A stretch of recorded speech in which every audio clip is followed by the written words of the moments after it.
Hi, and welcome to the Local Investing Resource Center interview series. Today, I'm here in Port Townsend, Washington with Peter Quinn, the CEO of Quimper Mercantile Company.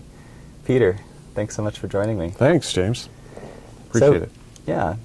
Could you just lead off by telling us a little bit about your background and how you came to be involved with the Quimper? Well, the older we get, the longer the background we have. But basically, I'm a poet and a businessman, and that's been an interesting ride. Essentially, I had a pretty traditional career in banking, wireless telecom in the early stages, but I also have been a startup entrepreneur probably half a dozen times prior to this, starting a winery and a painting company and all kinds of different things, including the Writers' Workshop, which is a store here in Port Townsend that we're operating currently. So I've kind of always been an entrepreneur of one sort or the other, and moving to Port Townsend was a chance to do it even more, and it's been a lot of fun. So is it your that must be the background that you had with entrepreneurship that accounted for why the community called on you to be the CEO of this? Yeah, well, I was working with our Economic Development Council, Team Jefferson, and I'm the executive director there, and this seemed like the need for a downtown location and to revitalize the downtown or keep a general merchandise store in the county was a very important element. And my background in starting companies and being an entrepreneur, I think, blended well with that. And so that's when the group of us came together. At the end of the day, I was asked to be the CEO, and for the last 2.5 years, that's what I've been doing. Right, and so yeah, just a little background on that. It was because we had a general store, merchandise store, that was right in the middle of town and closed down. Right. And suddenly there was no place to buy very basic goods. Everyday socks. things, socks, underwear, clothes that were not overly expensive, and men's shoes. Where did you get men's shoes in town? Absolutely. So we had a 15,000 square foot hole in the downtown retail area. Yeah, potential blight, but being part of the Economic Development Council, this group in particular, I think, is known for not taking the approach of trying to recruit big box stores to fill the hole. Instead, people decide to get together and do something about it themselves. Well, in Port Townsend, that would have been a very long slog. Where there's 30,000 of us, we're at the end of a peninsula. No one's going to come. Getting a big box store to come in. So by default, as a town and as a county, we've ended up doing things ourselves. Right. And so this fell right into line with that. It just happened to be a fairly big thing that we were doing ourselves. Right. So yeah, it was a big undertaking, but you had a bunch of people, committed community. You had local investors that were excited about being on board. We basically started meeting in January of 2011. Michelle Sandoval was called a group of us together, and as it winnowed down, started out with about 30 or 40 people, and it got down to about a dozen, and they were made up primarily of Team Jefferson members. We have volunteers who work in the EDC. There are 5 of us from Team Jefferson and about another 5 from a group called Lion, a local investment opportunity network, and they formed the nucleus of the group that essentially became a board, created the company, and are still together today. Okay. Now, so you started from scratch, and basically the first, aside from like business planning, which was obviously essential, you needed to get capital in order to operate. Right. So could you tell me a little bit about the process, where you started and where you had to go? Well, the first thing we did was I created several pro formas trying to decide whether there was a way we could actually make this fly. Right. Because without some confidence level that we were going to be able to run a profitable business, we couldn't go out and ask people for money. We didn't want to become a funder, an annual funder in the community, looking for money every year. And we didn't really want to follow a nonprofit model because we felt that the business of running a general merchandise store could be hampered by that. And so we wanted the flexibility of being a business. And the way to do that, as Michelle basically brought to us, was to create a community-owned corporation. Right. And much like the Green Bay Packers and others have done. And so we looked into that, discovered that we had the skills and the ability to do it, and embarked on that process. So we put in a SCORE application, a small corporation offering registration, or a U7, as they call it, Right. into the state of Washington. We didn't have to go through the SEC, and that meant we could sell stock within the state of Washington to Washington residents Okay. up to $1 million, and that was the offering that we filed and was approved. And Was it just like that, or was there a bit of a process there were several iterations. Okay. We wrote it ourselves Okay. because we didn't want to spend, we didn't have the money to spend on Sure. legal advice. I've done other IPOs, and I never realized how valuable attorneys were. Oh, yeah. If you do an IPO, you give them $100,000, and They just do then you it. do an offering, and Yeah. then you sell it to a brokerage firm, and they do the placement. We did our own offering. We've done our own placement. Yes. It's not for the faint of heart. Yeah. But if you have a good product and you're in the right kind of community, it works, and it's worked for us. Right. So what kind of businesses do you think would be most ideal for doing this kind of offering? I mean, obviously, it takes time and effort and some amount of money. Right. Right. Is this kind of like a mid-sized business thing, or Well, would you it's- say almost anyone that has the time? I think there's two things. If you're talking about a community-owned corporation, then you also have to look at your community and the project you're talking about. Is this something that can catch the interest and willingness of investors to invest for something other than just profit? Got it. So if you're doing a community-owned corporation, will your community embrace this? And that's a combination of what your community is like and what your project is. If it's a DPO or a direct public offering for for a strictly for-profit Sure. entity, Private business. I think it helps to have a track record Yes. of some sort. It makes the offering harder to do, but being able to prove to somebody that you've been there and they have a very good reason for asking for the money. Okay. Prove to them what it is you're going to do with the money when you get out. Right, and I guess that's an important distinction because for a community-owned business, you're not necessarily needing to offer dividends or Right. exits. You Right. know, people invest because they believe in the concept. They want to see this exist in their Right. community. Right. Whereas if you're just doing it as a private business, Right. for profit, then investors are going to probably want Right. to see dividends, possibly Much capital higher appreciation. Yeah, much higher focus on that. No one would be upset if Right. our stock increased in value or we were to start paying dividends, which we were course. allowed to do. Yeah. But that wasn't the primary reason for people investing. They wanted to have a store anchoring the downtown of Port Townsend where they could come get everyday things at everyday prices. And that was the value that they brought That's what they bought invested into. in, and that's Yep. what they got. And so our customers are also our shareholders, which creates a great symbiosis there and also responsibility as well. Okay. Can you tell me a bit about that? Well, we are very beholden to our community. As a result, period. they own you. That's it. Exactly. We have Yeah. our first shareholder meeting next week, Yep. and we feel we did a very credible job opening. We have work to do. We have to report to them and tell them what we've done and what we expect to do. Yes. And I think that's a really good element of this is that there's a reporting control through there. Accountability. Yeah, you don't have to be a nonprofit or a co-op in order to have reporting control. Right. The shareholders, none of whom can own more than $50,000 worth of shares. Yeah. So there's no, there's no ownership issue there. Right. It's more of are you providing value as we expected? Right. And so it keeps us very honest, and it's a really good way to run a company from my perspective. Right. So it's important to think about if you're going to do a DPO, direct public offering like this, that you got to think about investor relations. Once Right. you raise the money, then you've got people that have put money in and have a stake in you, and you got to think about how you're going to relate to them Right. and keep Right. them in the loop. Well, and it also, we're a public company. Yeah. And lots of companies, most companies are not. And it's a whole different responsibility for the officers. Yeah. It's a whole different Right. reporting responsibility. We have to be very careful what we say. Yep.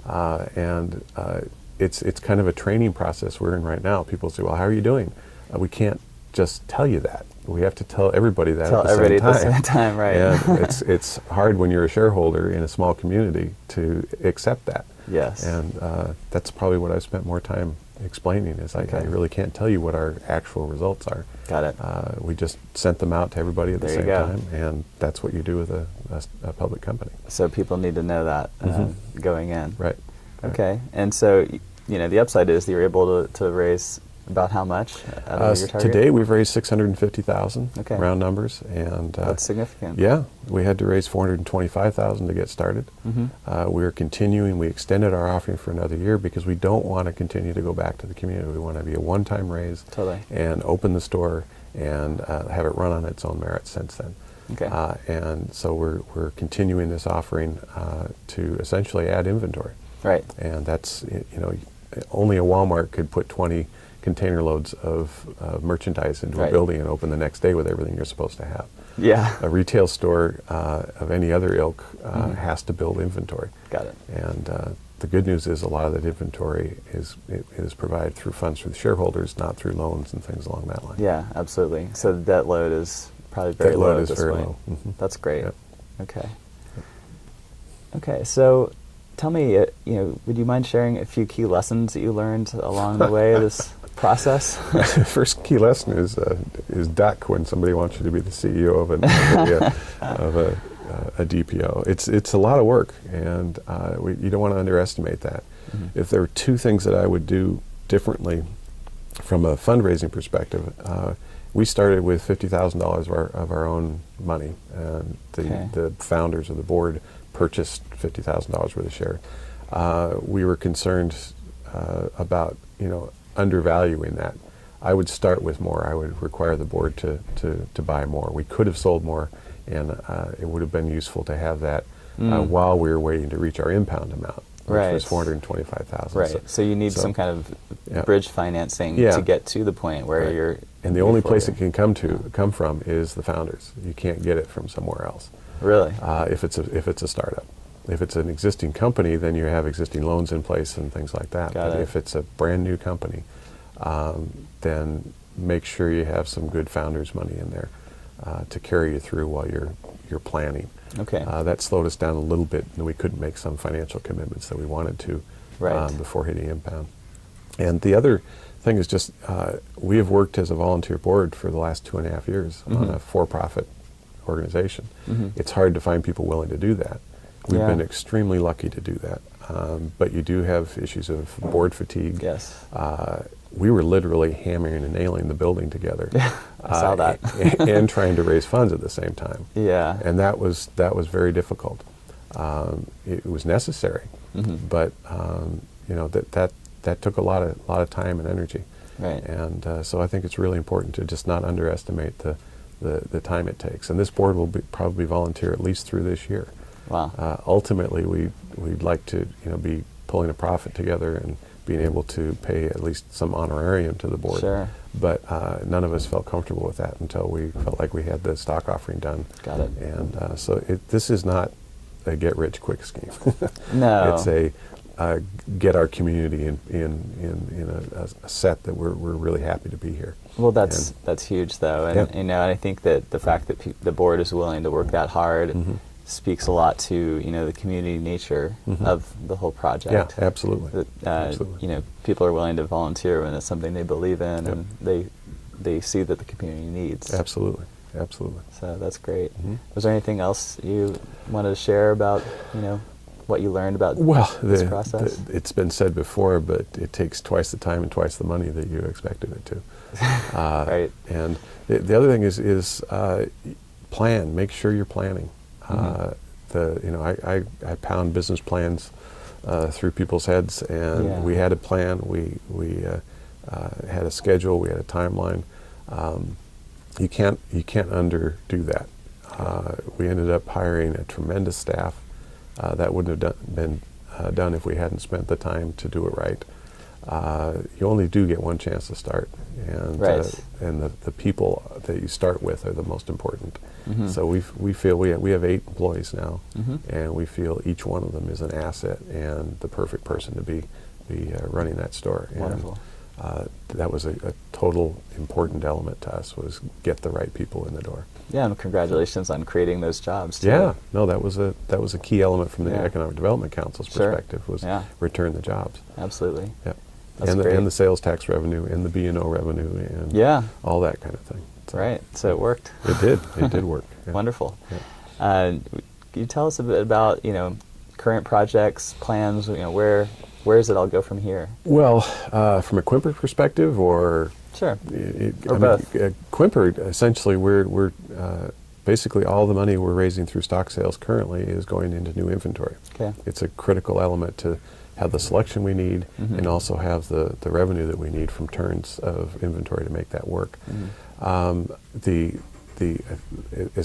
It was a proof of process to some extent. And could it be done again in another environment in Port Townsend, perhaps? When we first started, there was a question about should we start a community-owned corporation, one of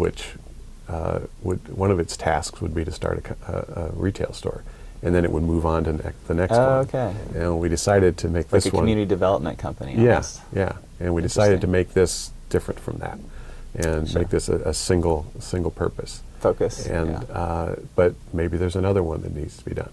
Right. And the success of Quimper will make that possible. Got it.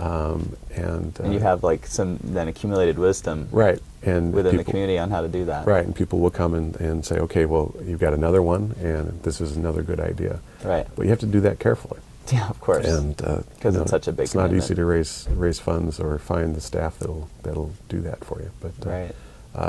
and hopefully it's a bit of a clarion call to other communities to say, you can do this. Absolutely. Don't forget. As well as just regular businesses who don't have a community-owned element. DPOs were a fairly big deal about 10 years ago. But they kind of faded from the scene when the dot-com bust happened. Right. And I think everybody's a little smarter these days, and including the folks who are approving the stock offerings. And so I think it's very definitely something that a company in the $200,000 to $300,000 who has a need for a new to open a second or a third store, or to add inventory, or it's something to look at if you're a business owner. And Okay. but you have to be careful about you are giving up some ownership. Absolutely. And so you have to decide what that's worth. 'Cause Usually a lot comes of us, with control. And a other lot of us things. started businesses so we wouldn't have to talk to people about things like that. But Right. if you go stock, then you will be. Yeah. Okay. So, That absolutely. makes sense. Mhm. Great. Well, any final messages for the viewers or piece of advice? This was started and remains a community effort, and I think the key is direct public offering is a way for a community effort to go to fruition. But the trick is to not step away from those efforts. And if this isn't the right way to do it, figure out a different way to do it. Right. And if it's important, the right people will come and the right elements will come together. Right. And you'll figure out the funding. Yeah. So the first thing is to engage with the process. Yes. And come up with a solution. Okay. And you look at direct public offerings, do whatever it takes. Yeah. But if there's a problem, don't let it sit. I think that's valuable advice because it is important to look at the process and look at your resources and your assets, Right. human capital, all these things, and then use and evaluate all the tools in your toolkit. Right. Direct public offering is just one. Absolutely. If there's a problem that needs fixing, figure out the problem and then figure out how to fund it. Right. And Yeah. so a lot of what we're trying to do here with the Local Investing Resource Center is Right. presenting all these different, modern day, local community oriented capital raising Yeah. tools. Yeah. In a funny way, it's going back 150 years. It's not going forward. It's going Yeah. back 150 years to Yeah. when we need a general store, we find some way to open it. When we need a bank, we find a way to open it. Yeah. When we need farmers, we figure out how to get them seed. It goes back to traditional investing as opposed to going out to non-traditional international investing. So Absolutely. Yeah. Yeah. I like to say local investing is what all investing used to be. used to be. That's right. Right. And Yeah. so we're kind of getting back to our roots, and yet there's a distinct, modern twist to the whole thing, of course. Right, and there's an enablement that's possible because of what we're doing today Right. You know, we can get the word out. We can talk about it. We can teach each other and learn from each other. And I think that's a really valuable tool. Absolutely, yeah. I believe you guys are organizing yourselves online, and Yep. are you selling stock online? We're selling stock online. Okay, yeah. Quimpermerc.com Okay. it's merc.com. Okay. And we're partnered with an organization out of Colorado, actually, who's been able to put this together for us. Funding Launchpad is their name, Okay. and they're the engine behind it. All right. And they've been a good, steady source of stock sales Great. from Washington residents and All around the state, not just Right. people you necessarily Yeah, are seeing as you go down the street here. Yeah, we had investment from Spokane just recently. I Wonderful. believe they came in, saw the store, and then went back and invested, but Right. they had a way to do it. So, Right. So, Absolutely. You know, so there's tools that didn't used to exist. Okay. So, Great. Okay. Well, thank you so much all for right, joining us you bet. today. Thank you. I appreciate it. And if people want to find out more, they can go to your website. You said Quimpermerc.com. Quimpermerc.com. Yep. Okay. All right. Okay. Again, this is James Frazier, and I'm with Peter Quinn, CEO of the Quimper Mercantile Company. Right. Thanks so much for joining us. You bet. Thanks.